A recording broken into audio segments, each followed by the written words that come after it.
उत्पत्ति अध्याय 26 के वचन 1 और 3 और वचन 12 से 13 में आप पढ़ोगे कि इसहाक जहाँ रहता था वहाँ बहुत बड़ा अकाल पड़ा और वह अब्राहम के दिनों में पड़ने वाले अकाल से बहुत बड़ा था। इसलिए वह फलिस्तियों के राजा अबीमेलेक के पास गरार नाम के एक स्थान पर चला जाता है। और इसहाक गरार में ही था कि परमेश्वर यहोवा ने उसको दर्शन देकर कहा, मिस्र देश मत जाना, जो देश मैं तुझे बताऊं उसी में रहे, तू इसी देश में रहे और मैं तेरे संग रहूंगा और तुझे आशीष दूंगा, और ये सब देश मैं तुझको और तेरे वंश को दूंगा, और जो शपथ मैंने तेरे पिता अब्राहम से खाई थी उसे मैं पूरी करूंगा। उसके बाद आप वचन 12 और 13 में पढ़ोगे, फिर इसहाक ने उस देश में जोता बोया और उसी वर्ष में 100 गुना फल पाया, और यहोवा ने उसको आशीष दी और वह बढ़ा और उसकी उन्नति होती चली गई, यहाँ तक कि वह अति महान पुरुष हो गया। प्रभु के प्यारे संतों, मैं आज फिर से आपके लिए प्रभु का एक वचन लेकर आया हूँ, जिसे मैं चाहता हूँ कि आप इसे ध्यान से सुने। प्रभु यीशु ने अपने वचन मत्ती अध्याय 11 वचन 15 में कहा है कि जिसके सुनने के कान हो वह सुन ले। इसलिए सबके सुनने वाले कान नहीं होते हैं। अगर आपके हैं तो आज मेरे साथ 30 मिनट रुको। मैं आपको भूमि के बारे में ऐसी बात बताने जा रहा हूं जो आपकी फसल को 100 गुना बढ़ा देगी। क्योंकि अगर भूमि उत्तम नहीं है तो कोई फसल अच्छी नहीं होगी। यहां मैं आपके सिर्फ गेहूं और चावल की ही बात नहीं कर रहा हूं, बल्कि इनके साथ साथ उन आशीषों के बारे में भी मैं बात कर रहा हूं जिसे आप लेना चाहते हैं और अभी तक आपको मिला नहीं है। आप उन आशीषों को अभी तक ले नहीं पाए हैं। या मैं ये कहूँ कि आपने जहाँ बोया है वह जमीन फ्रूटफुल नहीं है। हालेलुया। क्योंकि पवित्र वचन लूका अध्याय 8 के वचन 5 से लेकर 8 में ऐसा लिखा है, एक बोने वाला बीज बोने निकला, बोते हुए कुछ मार्ग के किनारे गिरा और रौंदा गया और आकाश के पक्षियों ने उसे चुग लिया। कुछ चट्टान पर गिरा और उपजा, परंतु तरी न मिलने से सूख गया। कुछ झाड़ियों के बीच में गिरा और झाड़ियों ने साथ साथ बढ़कर उसे दबा दिया। कुछ अच्छी भूमि पर गिरा और उगकर 100 गुना फल लाया। यह कहकर उसने ऊंचे शब्द से कहा, जिसके सुनने के कान हो वह सुन ले। अच्छी भूमि का हमारे मसीही जीवन में बहुत बड़ा रोल है। हम यह मानकर चलते हैं कि यह भूमि हम ही लोग हैं, जहाँ हमें बीज बोने की ज़रूरत है और हम मेहनत करते हैं, वचन सुनते हैं, प्रार्थना करते हैं और बाट जोहते हैं कि फसल आएगी। लेकिन जब फसल नहीं आती है तो हम अपने अंदर अपने कमियों को ढूंढने लग जाते हैं और कहते हैं कि हमारे अंदर बहुत सी कमियां हैं। हम उन कमियों को देखते हैं और फिर खुद को शुद्ध करने लग जाते हैं ताकि हम उन्नति पाएं। लेकिन हम फेल हो जाते हैं, क्योंकि खुद को शुद्ध करना हमारे बस की बात नहीं है।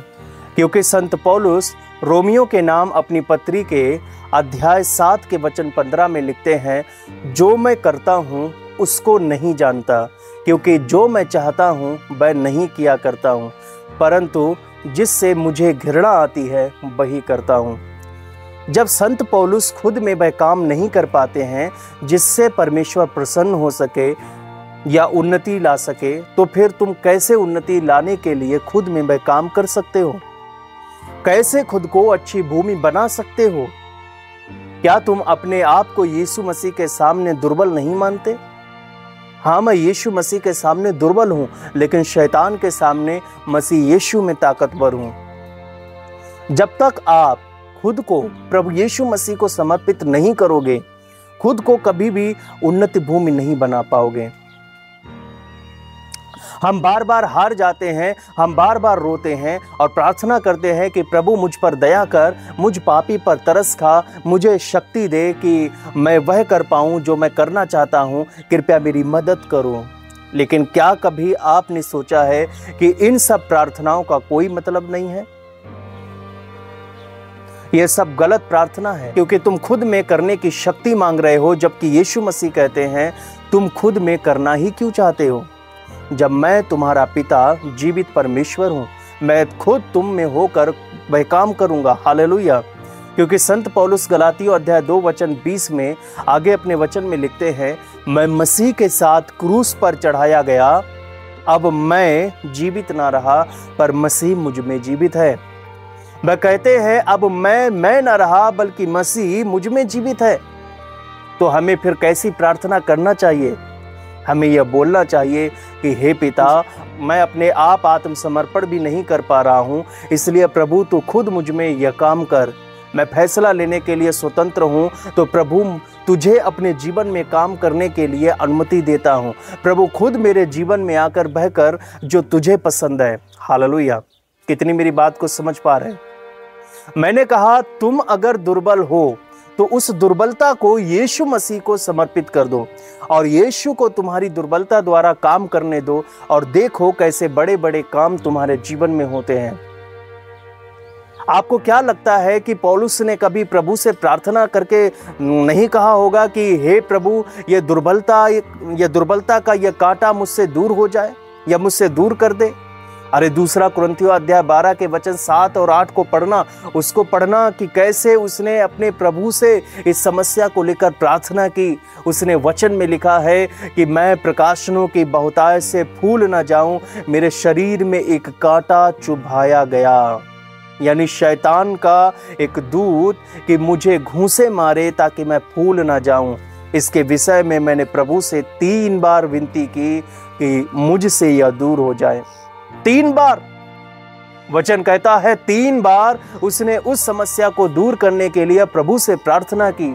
उसने कहा, हे पिता, यह निर्बलता मुझसे दूर कर दे। लेकिन पता है हमारे सर्वशक्तिमान और भले परमेश्वर ने पौलुस को क्या उत्तर दिया?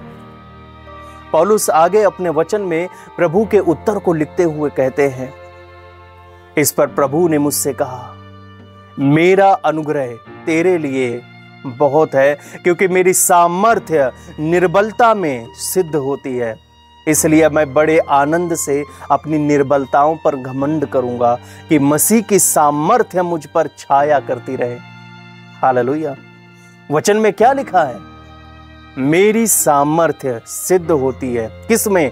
निर्बलता में। और तुम प्रार्थना में कहते हो निर्बलता दूर हो जाए, मतलब कि प्रभु की सामर्थ्य प्रकट ना हो पाए। मेरे प्रियो, उसको अपने जीवन में काम करने दो। भाई तुम्हारी हर दुर्बलता को और हर निर्बलता को दूर कर देगा। और रही बात अच्छी भूमि बनने के लिए जिसमें जोता और बोया जाए ताकि बहुत फल ला सको, तो उसके लिए मैं आपको एक ऐसी अच्छी भूमि को बताने जा रहा हूं जिसमें आप बोओगे और बहुतायत की फसल काटोगे। मतलब कि आप सफल होगे और प्रॉस्पर होगे और आपके जीवन में किसी भी प्रकार की कोई घटी नहीं होगी।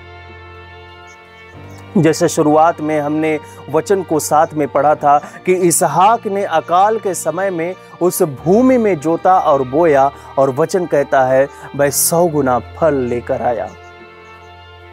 जबकि हर जगह अकाल था, एक दाना तक नहीं उग पा रहा था, लेकिन इसहाक के लिए यही 100 गुना था। मेरे प्रियो, वह अच्छी भूमि का नाम है यीशु मसीह।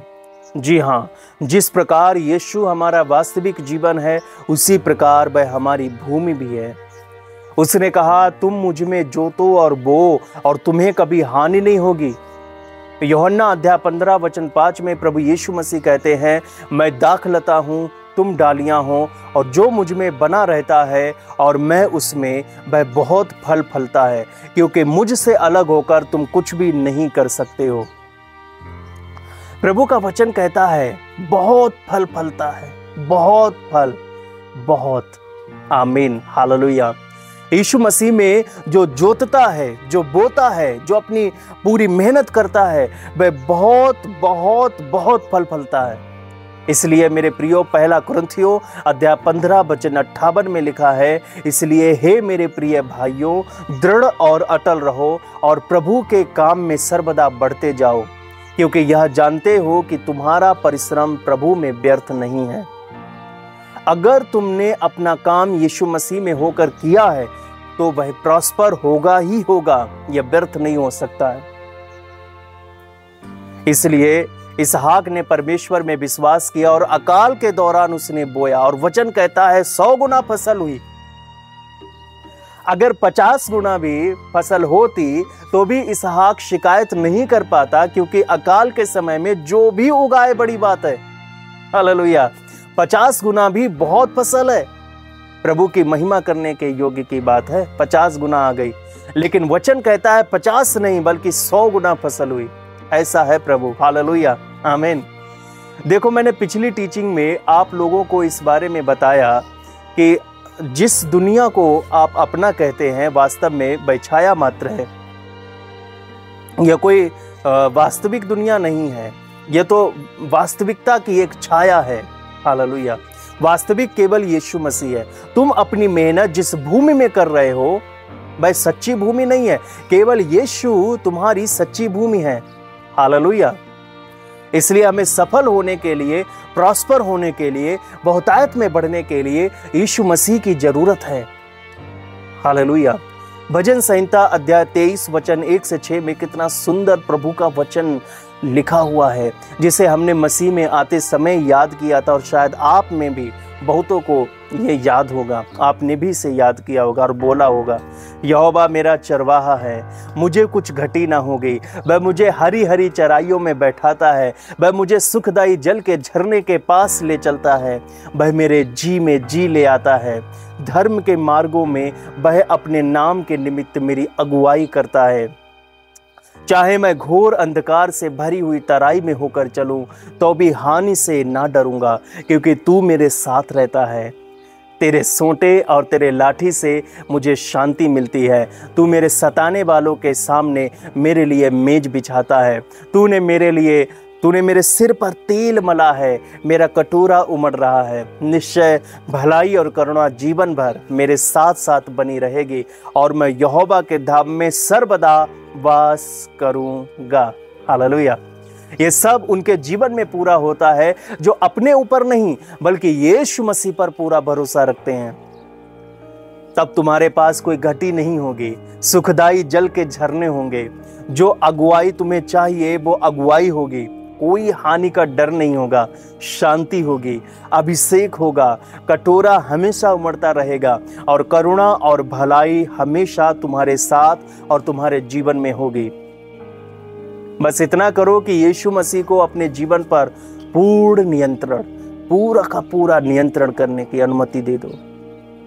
ना केवल अपने जीवन पर बल्कि अपने बच्चों पर, अपनी पत्नी पर, अपने माता पिता पर, अपनी भूमि और संपत्ति पर, अपने पति पर, जो कुछ भी तुम्हारा हर एक पर पूर्ण नियंत्रण दो, उसे करने दो, क्योंकि वही सच्ची और वास्तविक भूमि है। हम जो भोजन लेते हैं यह वास्तविक नहीं है, हम जो पानी पीते हैं यह वास्तविक नहीं है। यह सब वास्तविक भोजन वस्तु की छाया है, यानी यीशु मसीह की छाया। यीशु मसीह हमारा यथार्थ जीवन है। अगर आपके पास यीशु मसीह नहीं है तो आपके पास जीवन नहीं है। हालेलुया। आपको पता है, दिन प्रतिदिन जब मैं घर में रहता हूं, मैं इस बात को अनुभव करता हूं कि यह मेरा वास्तविक निवास स्थान नहीं है। यह नहीं है, क्योंकि आज तुम जिस स्थान को अपना कह रहे हो, कल को इसमें कोई और आकर रहने लगेगा। जिसे तुमने इतनी मेहनत से बनाया, इस स्थान पर कोई अनजान निवास करने लगेगा। आने वाले समय में तुम्हारा नाम तक कोई नहीं लेने वाला होगा। हो सकता है कि आपकी पीढ़ी आपको याद करे, पर उनके बच्चों के बच्चे तुम्हें जानते तक नहीं होंगे, ना तुम्हारा कोई नाम लेगा। इसलिए मैं प्रभु से कहता हूँ, प्रभु यह मेरा निवास स्थान नहीं है, यह वास्तविक नहीं है, यह कुछ भी नहीं है। प्रभु तू स्वयं मेरा निवास स्थान है। हाँ, वह हमारा वास्तविक रहने का स्थान है, जहां हम फलवंत होते हैं। हालेलुया। हो सकता है कि तुम्हारे मन में यह बात बिल्कुल स्पष्ट हो कि यीशु मसीह मेरा भोजन है, या मसीह मेरा जीवन का जल है, या फिर मसीह मेरी ज्योति है और मसीह मेरा जीवन है। लेकिन मैं तुमसे पूछना चाहता हूँ, क्या तुमने कभी अनुभव किया है कि मसीह वह भूमि है जिसमें तुम रह रहे हो? अब तुम सोचोगे कि मैं तो दिन प्रतिदिन इस पृथ्वी पर रहता हूँ, भूमि के इसी टुकड़े पर, लेकिन आपको यह मानना पड़ेगा कि यह पृथ्वी आपकी वास्तविक भूमि नहीं है। वास्तविक भूमि वह है जिसमें आप हमेशा हमेशा के लिए निवास कर सको, ना कि कुछ सालों के लिए। हालेलुया। यहाँ तक कि या पृथ्वी कुछ भी नहीं है, यह बस एक आकार है जो यीशु मसीह की ओर संकेत करता है। हमारे लिए असली भूमि वह है जिसमें हम सदा वास कर सकें, और वह यीशु मसीह है जिसमें हम सदा वास कर सकते हैं। इसलिए मेरे प्रियो, भोजन एक इमेज है, जल एक इमेज है, ज्योति एक रूप है, हमारा जीवन एक रूप है, और यह भूमि भी एक रूप है, लेकिन हमारी वास्तविकता यीशु मसीह है। मैं आपको बताना चाहता हूं कि मैं दिसंबर 2006 के अंत में यीशु मसीह से परिचित हुआ। 1 जनवरी 2006 की शाम 7 बजे मैंने पहली बार प्रार्थना की, और मैं लगभग 18 वर्ष से अधिक समय से मसीही हूं। लेकिन अभी कुछ वर्षों से पहले मैंने कभी नहीं सोचा था कि यीशु मसीह मेरे लिए एक भूमि है। मैं बस यह जानता था कि मेरे लिए यीशु मसीह जीवन है, ज्योति है, भोजन है और सब कुछ है, लेकिन यह नहीं जानता था कि वह भूमि है। जब मुझे इसका अनुभव हुआ तब से मेरे जीवन में बहुतायत आई और बहुत से काम मेरे शुरू हुए और बहुत ही ज़्यादा बदलाव आया और साथ ही साथ समृद्धि भी आई। हालेलुया। पिछले कुछ वर्षों में लगभग 2017 से प्रभु ने मुझे बहुत से अनुभव कराए। इससे पहले कि वह मुझे दिखाता कि वह मेरी भूमि है, उसने उससे पहले मुझे दिखाया कि वह हमारा निवास स्थान है। हालेलुया। लगभग 11 वर्षों से अधिक समय तक मैं दिन प्रतिदिन बिना इस बात पर ध्यान दिए पढ़ता रहा। इस वचन को बार बार मैं पढ़ चुका कि प्रभु हमारा निवास स्थान है, लेकिन कभी ध्यान नहीं दिया।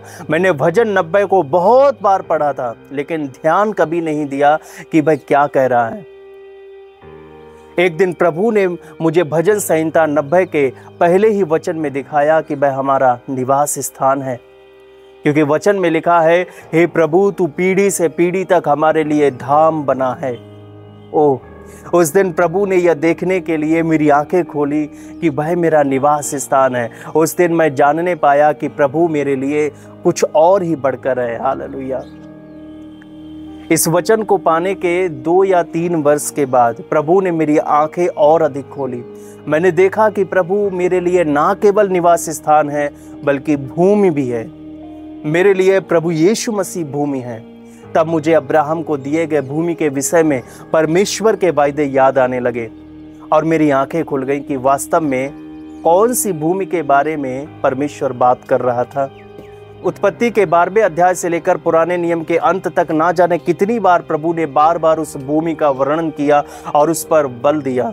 जब जब तुमने बाइबल को पढ़ा होगा तो मिला होगा कि वह भूमि जिसकी प्रतिज्ञा मैंने तेरे पूर्वजों से की थी, जिसकी प्रतिज्ञा मैंने अब्राहम से की थी, वह भूमि जिसकी प्रतिज्ञा मैंने इसहाक से की थी, याकूब से की थी, जिसकी प्रतिज्ञा मैंने तुझसे की थी, मैं तुम्हें उस भूमि में लिए चलता हूँ। इस तरह के कई बार आपने वचन देखा होगा।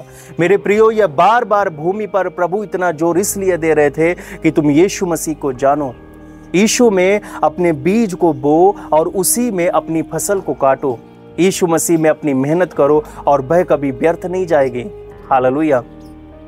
यीशु मसीह को निवास स्थान मानो, क्योंकि वह है और वह तुम्हें अनंत काल तक उसमें बसाए रखेगा। तो अब्राहम को कनान की भूमि में बसाने के बारे में परमेश्वर ने प्रतिज्ञा की थी, और कनान की भूमि यीशु मसीह का प्रतीक है, जिसे मैंने तुम्हें पहले ही कई बार अपनी टीचिंग में बता चुका हूँ। हालेलुया। कनान की भूमि यीशु मसीह की छाया है। कितनी मेरी बात को समझ रहे हैं। भूमि के बाद पुराने नियम में भूमि के केंद्र में मंदिर का भी जिक्र आता है। नगर के भीतर का मंदिर भूमि के उस टुकड़े पर बना है और मंदिर में परमेश्वर निवास करता है और उसी मंदिर पर परमेश्वर का मन भी लगा रहता है। मेरे कहने का मतलब यह है कि यीशु मसीह परमेश्वर के मन का केंद्र है, और हमारा भी केंद्र सिर्फ यीशु होना चाहिए, ताकि परमेश्वर की इच्छा यानी मन पूरा हो जाए। यही परमेश्वर का भी मन है कि तुम्हारा केंद्र यीशु हो, जैसे परमेश्वर के मन का केंद्र यीशु है। तो जहां परमेश्वर का मन लगा हुआ है उसी की ओर हमें ताकने की जरूरत है। इसलिए अब जो कोई इस मंदिर की ओर यानी यीशु मसीह की ओर हाथ बढ़ाकर या फैलाकर प्रार्थना करेगा तो उसकी प्रार्थना सुनी जाएगी और वह छुड़ाया भी जाएगा। हालेलुया। आइए बाइबल से इसे और सॉलिड बनाते हैं। पहला राजाओं अध्याय 8 वचन 29 से 30 को पढ़ना और फिर 47 से 50 को पढ़ना। उसमें लिखा है कि तेरी आंख इस भवन की ओर यानी इसी स्थान की ओर जिसके विषय में तूने कहा है, मेरा नाम वहाँ रहेगा, रात दिन खुली रहे, और जो भी प्रार्थनाएं और बिनती तेरा दास इस स्थान की ओर करे उसे तू सुन लेना। और जब इज़राइल इस स्थान की ओर गिड़गिड़ा कर प्रार्थना करे तो स्वर्ग से जो कि तेरा निवास स्थान है वहाँ से तू सुन लेना और सुनकर क्षमा करना। उसके बाद वचन 47 से 50 को पढ़ना।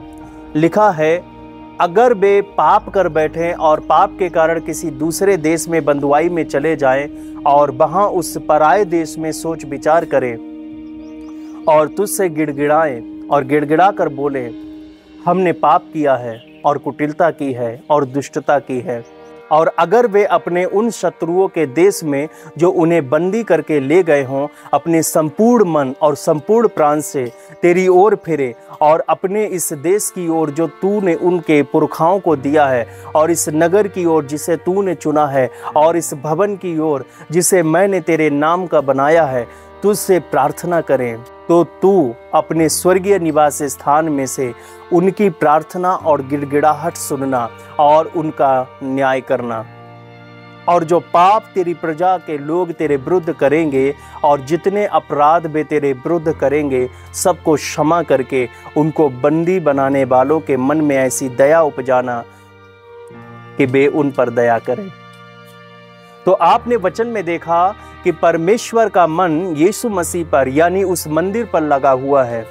उसी की ओर हमें हाथ फैलाकर पुकारने और निहारने की जरूरत है। पूरी की पूरी पृथ्वी यीशु मसीह का प्रतीक है, क्योंकि उत्पत्ति अध्याय 1 के वचन 9 में जब आप पढ़ोगे तो पाओगे कि पृथ्वी को तीसरे दिन जल से अलग किया था। तब तीसरे दिन गहरे जल में से पृथ्वी ऊपर निकल आई। मेरे प्रियो, वह तीसरा ही दिन था जब प्रभु यीशु मसीह मृतकों में से जी उठे, मृत्यु की गहराई से बाहर आ गए थे। यह तीसरा ही दिन था जैसे पृथ्वी ऊपर आई। हालेलुया। इसलिए ये सब वचन बार बार एक ही की ओर इशारा करते हैं, वह है यीशु मसीह। यह पृथ्वी उसका प्रतीक है लेकिन वास्तविक नहीं, वास्तविक केवल यीशु है। गहरे जल से भूमि के निकलने के बाद क्या हुआ? बाइबल कहती है समस्त प्रकार का जीवन अस्तित्व में आया। घास, बीज उत्पन्न करने वाले घास पात, पेड़ पौधे, वनस्पति और फलदायी फल के वृक्ष वगैरह वगैरह। अब आपको सब कुछ साफ तस्वीर दिख रही होगी, है ना? और यीशु मसीह के पुनरुत्थान के बाद क्या हुआ था? प्रभु के मृत्यु से बाहर आने के बाद उसने बहुतायत का जीवन उत्पन्न किया। हालेलुया। जी हाँ, वह जीवन उत्पन्न करने में भरपूर था। अच्छा, पृथ्वी पर इसके बाद क्या हुआ था? परमेश्वर के स्वरूप के अनुसार मनुष्य की सृष्टि हुई थी, जो परमेश्वर की समानता में था और मनुष्य को परमेश्वर का अधिकार सौंपा गया था। और इधर यीशु मसीह के मृतकों में से जी उठने के बाद क्या हुआ था? बहुतायत का जीवन उत्पन्न हुआ और साथ ही साथ जीवन की इस भरपूरी के बीच एक मनुष्य की सृष्टि हुई फिर से, जो परमेश्वर के स्वरूप, परमेश्वर की समानता और परमेश्वर के अधिकार के साथ परमेश्वर का प्रतिनिधित्व करता है। आप परमेश्वर उसमें हैं। हालेलुया।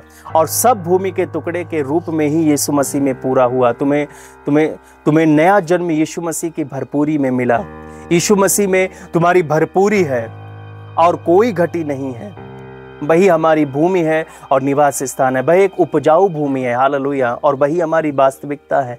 यीशु हमारी उपजाऊ भूमि है। हम जो कुछ भी उसमें मेहनत करेंगे, जो कुछ भी उसमें बोएंगे, वह फलवंत होगा। सर्वशक्तिमान सामर्थ्य पिता, मैं तेरी स्तुति करता हूँ इस वचन के लिए। मैं तुझे धन्यवाद देता हूँ प्रभु। इस वचन को अपने लोगों के बीच में फैलने दीजिए प्रभु यीशु। इसे शेयर होने दीजिए प्रभु। इनके बीच में पिता परमेश्वर इस वास्तविकता को प्रभु फैलने दीजिए प्रभु यीशु। ये जाने कि तू वास्तविकता है प्रभु यीशु, बाकी सब कुछ झूठा है। तू हमारी वास्तविकता और तू हमारी भूमि है और सच्ची भूमि है कि हम तुझ में जो भी मेहनत करेंगे वह 100 गुना फल लेकर आएगी। ना केवल 50 गुना बल्कि 100 गुना फल लेकर आएगी। और मुझे विश्वास है कि तू एक उपजाऊ भूमि है और मैं तुझ में अपना पूरा विश्वास रखता हूँ। प्यारे पिता परमेश्वर, ये लोग भी तुझ में पूरा विश्वास रख पाए, इनकी सहायता कर कि इनका विश्वास तुझ में पूरा हो और ये तुझे अपना निवास स्थान माने, अपना वह स्थान जिसमें ये छुप कर रह सके, तेरी पंखों की आड़ में रह सके, तेरी बाहों में रह सके। पिता प्रभु, इनकी सहायता कर, इनके चारों तरफ एक बाड़ा बना दे, दुष्ट अंधकार की शक्ति इनको छूने ना पाए। प्रभु, ये ऐसा निवास स्थान है जिसमें किसी प्रकार की निगेटिव शक्तियां आ नहीं सकती हैं। प्रभु, तू वो निवास स्थान है और हम तुझ में रहते हैं। पिता, तू अनंत काल है, सर्वशक्तिमान है, समय से बाहर है पिता, और तू आने वाला है, शीघ्र आने वाला, और हम तेरे साथ में होंगे। प्रभु यीशु, अपने बेटे बेटियों को तैयार कर ताकि इस गौरवशाली दिन को देखने पाएं और हम सब रैप्चर में तुझसे मिलने पाएं। प्यारे पिता परमेश्वर, हम तेरी स्तुति और प्रशंसा करते हैं। प्रभु यीशु मसीह, इन लोगों को स्वस्थ कर। प्रभु, कोई भी रोग इनके शरीर में ना रहने पाए। इस वक्त यदि कोई रोगी इस वचन को सुन रहा है तो वह चंगा होने पाए, अपनी बीमारियों से छूट जाए यीशु मसीह के नाम में। जैसे ही वो विश्वास करके आमीन बोलकर ग्रहण करे, पिता परमेश्वर उसे पूर्ण चंगाई दे ताकि वह तेरे नाम की स्तुति और महिमा करने पाए। हमारे मुक्तिदाता प्रभु यीशु मसीह के सामर्थी नाम में परमेश्वर की महिमा के लिए मैं इस प्रार्थना को करता हूँ। आमीन और आमीन। हालेलुया। अब ये समय है परमेश्वर के राज्य के लिए बीज बोने का। स्क्रीन पर दी गई जानकारी पर आप अपना बीज बोएं। बाइबल कहती है, दो और तुम्हें दिया जाएगा, जिस नाप से तुम देते हो उसी नाप से तुम्हें दिया जाएगा।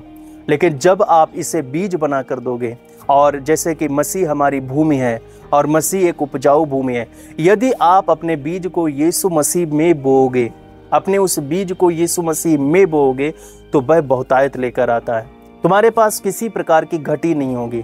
जिस प्रकार मन्ना बटोरने वाले जब ज़्यादा बटोरते थे, अगर कोई 2 ओमेर भी बटोर लेता था और किसी ने अगर आधा ओमेर बटोरा, तो जब वो नापते थे तो दोनों के पास, जिसने आधा बटोरा उसके पास भी 1 ओमेर और जिसने अधिक बटोरा था उसके पास भी 1 ओमेर, दोनों को इक्वल कर दिया। हालेलुया। प्रभु किसी के साथ पक्षपात नहीं करता, वह तुमको बढ़ाएगा। हालेलुया। तुम यीशु मसीह में अपना बीज बो। कनान की भूमि में जैसे ही उन्होंने अपना बीज बोया तो वचन कहता है कि आकाश से मन्ना गिरना बंद हो गया और कनान की भूमि में उधर मन्ना से भी अधिक उपजाऊ भूमि उनको मिली। मन्ना उनको बटोर कर ये सब करना, लेकिन उधर फसल इतनी बहुतायत से हुई थी कि उन्होंने अपने बखार जो है भर लिए थे। हालेलुया। इसी प्रकार यीशु मसीह में तुम्हारे बोने के कारण तुम्हारे जीवन में ऐसी प्रॉस्पेरिटी आती है। हालेलुया। कोई अगर फाइनेंशियल प्रॉब्लम में है तो मैं उसको यही बताऊंगा कि यीशु मसीह के राज्य के लिए बोना शुरू करो। यीशु के राज्य के लिए, यीशु मसीह के लिए ये करो। हालेलुया। और तुम इस बात को हमेशा अपने अंदर रखो कि मैं जो कर रहा हूँ वह यीशु मसीह के राज्य को फैलाने के लिए कर रहा हूँ। यीशु मसीह का संदेश हर जगह पहुँचे, उसका राज्य बढ़े, उसका राज्य हर जगह विस्तार हो जाए। हालेलुया। ताकि यीशु मसीह जल्द से जल्द आ सके। प्रॉस्पेरिटी यीशु है। हालेलुया। वह तुम्हारी प्रॉस्पेरिटी है और वो तुमको देगा, पर तुम्हारे पास कभी भी किसी प्रकार की घटी नहीं होगी। इस बात के लिए मैं दावा करता हूँ यीशु मसीह के नाम में। हालेलुया। कोई घटी नहीं होगी, किसी प्रकार की घटी नहीं होगी, बहुतायत ही बहुतायत होगा। हालेलुया। तुम्हें विश्वास करने की जरूरत है। यदि विश्वास करते हो तो आगे आओ। स्क्रीन पर दी गई जानकारी पर आप अपना बीज जरूर बोएं। प्रभु आपको बहुतायत की आशीष दे। मिलते हैं नए सरमन के साथ में। शालोम।